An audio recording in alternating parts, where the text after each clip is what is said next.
সবাইকে শুভেচ্ছা জানিয়ে আমি অ্যাস্ট্রোলজার রিঙ্কু বিশ্বাস আবারও হাজির হয়েছি ছোট্ট একটি ভিডিও নিয়ে।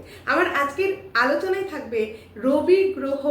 আগামী 6 তারিখ 6 জুলাই রবিবার সে কিন্তু তার নিজের একই রাশিতে সে নক্ষত্র পরিবর্তন করছে।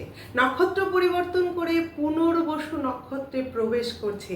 এর ফলে 5টি রাশির কিন্তু মালামাল। 5টি রাশি কি কি?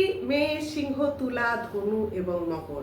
এই 5টি রাশির ওপর রবির প্রভাব প্রভূত পরিমাণে পড়বে। আর নক্ষত্রটা কি? নক্ষত্রটা হচ্ছে বৃহস্পতির নক্ষত্র। তাই রবি এবং বৃহস্পতি উভয়ের প্রভাব এই 5টি রাশির উপর পড়বে এবং এদের কিন্তু সব দিক থেকেই ভালো হবে। এই ভালো কি কি দিক থেকে হবে? অর্থ দিক থেকে ভালো হবে, শিক্ষা দিক থেকে ভালো হবে, নাম সুনাম খ্যাতি প্রতিপত্তির যশ সব কিন্তু এদের ভালো হবে। যতই এদের মধ্যে ধনু রাশির কিন্তু এই সময় ধাইয়া চলছে, তবুও কিন্তু এদের এই সময়টা ভালো যাবে। এর জন্য কি করতে হবে?